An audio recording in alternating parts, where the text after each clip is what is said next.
house，間間都好似獨立屋嘅 size， 佢連個樓梯咧都好似闊過普通 townhouse 咁樣啦。睇下樣樣嘢個 size 都大啲嘅，連個 island 咧都係非常之大嘅。呢度咧就係個驚喜啦，成個屋企嘅感覺就係 elevate 咗，就整到好靚、好靚、好 bling bling 嘅一個感覺啦。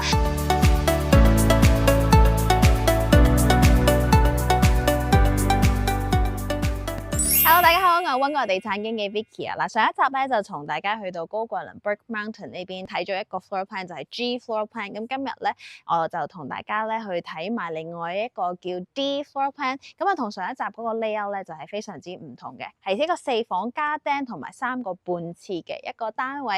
咁啊同大家去睇下咧呢一個咧同上一集嗰個display home 有啲咩唔同。咁我哋就呢邊入嚟啦。OK。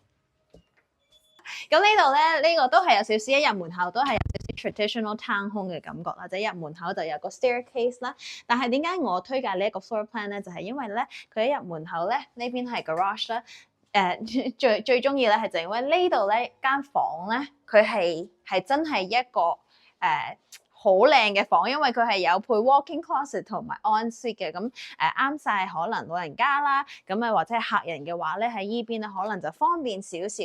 咁呢度就有一個好大嘅睡房啦，有一個到時候會有道門嘅一個 walk-in closet， 同埋咧有一個獨立嘅洗手間帶 shower 嘅洗手間。咁我就比較中意呢一個 layout 啦。咁樣其實你可能做書房啊乜嘢都 OK， 咁就私隱性會高啲啦。因為咧佢係3層裏邊嘅最低嘅呢一層，亦都唔係地下室。咁佢呢度咧都會有，因為呢個如果係 corner unit 嘅話咧，都會有一個窗，咁就會有啲光線咧帶入去呢一個地下嘅房嘅。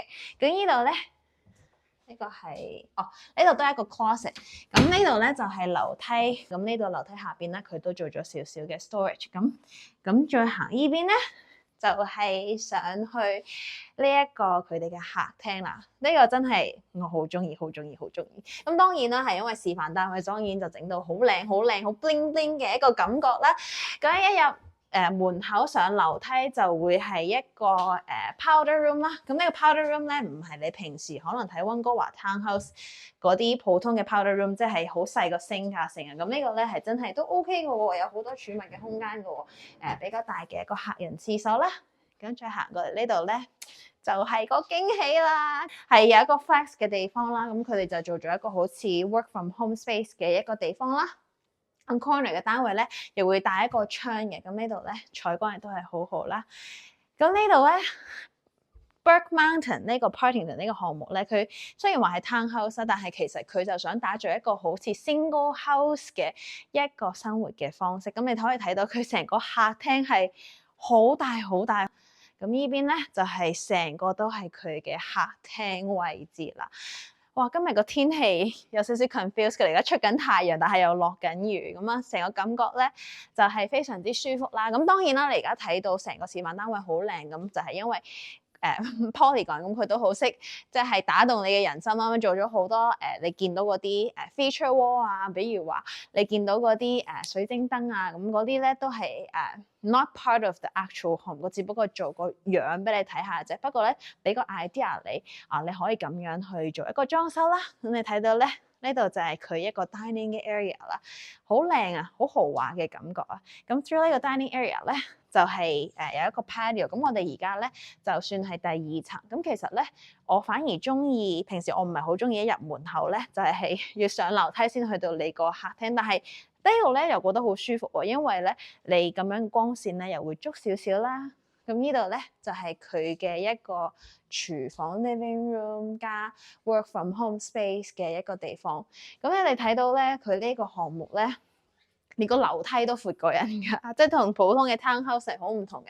咁呢度行上去咧，就係佢嘅一個睡房嘅地方啦。咁你可以睇到啦，個樓底都係非常非常之高㗎嚇。咁啊，俾人嘅感覺咧，就係唔會話好窄啊、好焗啊咁樣。咁呢度咧會係有3間房啦，呢度係個 linen closet， 咁你可能啲嗰啲清潔品就放喺呢度啦。咁 through 呢邊咧就係第1間房啦。咁呢間房咧就稍微細少少啦，你可以睇到咧，佢可能放咗一個 double size 嘅 bed， 咁但係你都可以咁樣設計嘅，放咗細啲嘅台啦。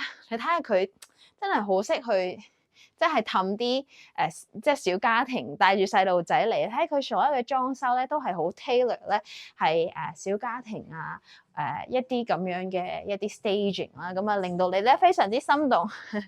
呢度打翻個網球先，咁呢個咧又係另外嘅一間房啦，咁咧都係 decent size 嘅。呢個房咧就係我覺得呢一個 size 係啲房咧係比起上次我同大家睇嘅嗰一個 floor plan 咧就係稍微細少少啦。咁不過但係都 OK 嘅嚇。咁呢度咧就係其中一間房，咁呢兩間房咧就會共用呢一個廁所啦，咁一個 bathtub 啦。咁呢邊咧，上次同大家睇嗰集咧，佢有佢一個 washer and dryer 嘅一個 room 啦 ，laundry room。咁呢個咧就冇啦，因為 size 係細少少，但係都一個 washer and dryer 嘅一個 closet 啦 ，side by side 都係比較大啲嘅。跟住就係主人房啦，咁主人房咧都係非常之得體嘅喎，有 bathtub 啦，亦都係會有一個 shower， 咁啊兩個 sink。男主人女主人咧就唔使爭住用啦，咁啊佢呢度咧你可以睇到啦，如果係 corner 嘅單位咧，都會多啲窗啦，光線都足啲啦。咁你睇到佢咧特別靚啲，因為佢又黐咗牆紙啊，有剩啊咁樣。不過咧最重要咧就俾你感受一下佢嘅空間啦。呢度咧就係佢嘅 closet 啦，我好中意呢個 closet 嘅設計。面面都係鏡啊，即係可以。如果你真係搬入嚟，可以咁樣設計一下，咁你直接着衫咧，咁咪可以，轉邊邊咧都可以睇到自己咩樣。咁呢度就係一個 walk-in closet 啦。咁行過嚟咧就係主人房啦。咁啊呢一個單位嘅主人房咧，明顯咧就係比起上一期同大家介紹嘅嗰個主人房咧，就係細少少嘅。咁啊上次嗰個係誇張地大啦，咁我覺得呢一個咧都係 make sense 嘅。咁啊呢一個 floor plan 咧，我覺得比起上一次個 floor plan 咧，就係我比較中意佢客廳嘅嗰一個 layout 啦。咁上一次嗰個咧，可以大家去點擊我嗰次視頻，咁啊可以再翻去睇下有啲乜嘢嘅唔同。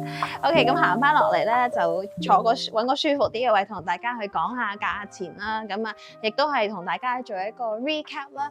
咁啊，今日同大家介紹嘅呢一個 Partington Creek 由 Polygon 開發嘅 townhouse 項目咧，我諗佢主打咧就係一啲 downsizer 啦，或者係一個小家庭。咁呢度咧個地區咧就係比較靜啲啦，亦都安全啲。咁同樣啦，即係有咁樣嘅生活方式咧，要取捨嘅就係可能會偏遠少少啦，但係咧你可以有個大啲嘅生活空間。咁啊，同大家去講下佢嘅價錢啦。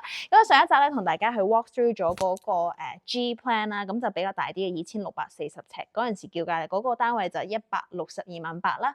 咁今日同大家睇一個 D plan 咧，就係比較細啲嘅。咁 D plan 個 corner 單位就係4房加廳，再加3個半廁啦。樓下咧就係有一個即係 bedroom 加套間啦。咁呢個細600尺左右，咁就2077尺啦。咁佢叫價咧就平少少嘅就1488000。咁佢都會有啲細啲嘅單位，咁我就今日冇同大家去 walk through 啦。最平嗰個咧只需要119.8萬咧就有啦。咁當然啦，嗰個單位就細少少啦。咁咧亦都係再同大家講多次啦。咁呢啲單位咧其實陸陸續續咧就係已經成交㗎啦。由春天到夏天咧都會不停咁樣就會開始起完㗎啦。咁當然啦，即係都有唔同嘅選擇，但係唔多咯。如果你仲感興趣嘅話咧，可以約我嚟，咁我同大家去睇下呢邊嘅 show homes 啦。咁啊，希望咧你中意我今期嘅視頻，揾個地產經紀 Vicky，下次再見，拜拜。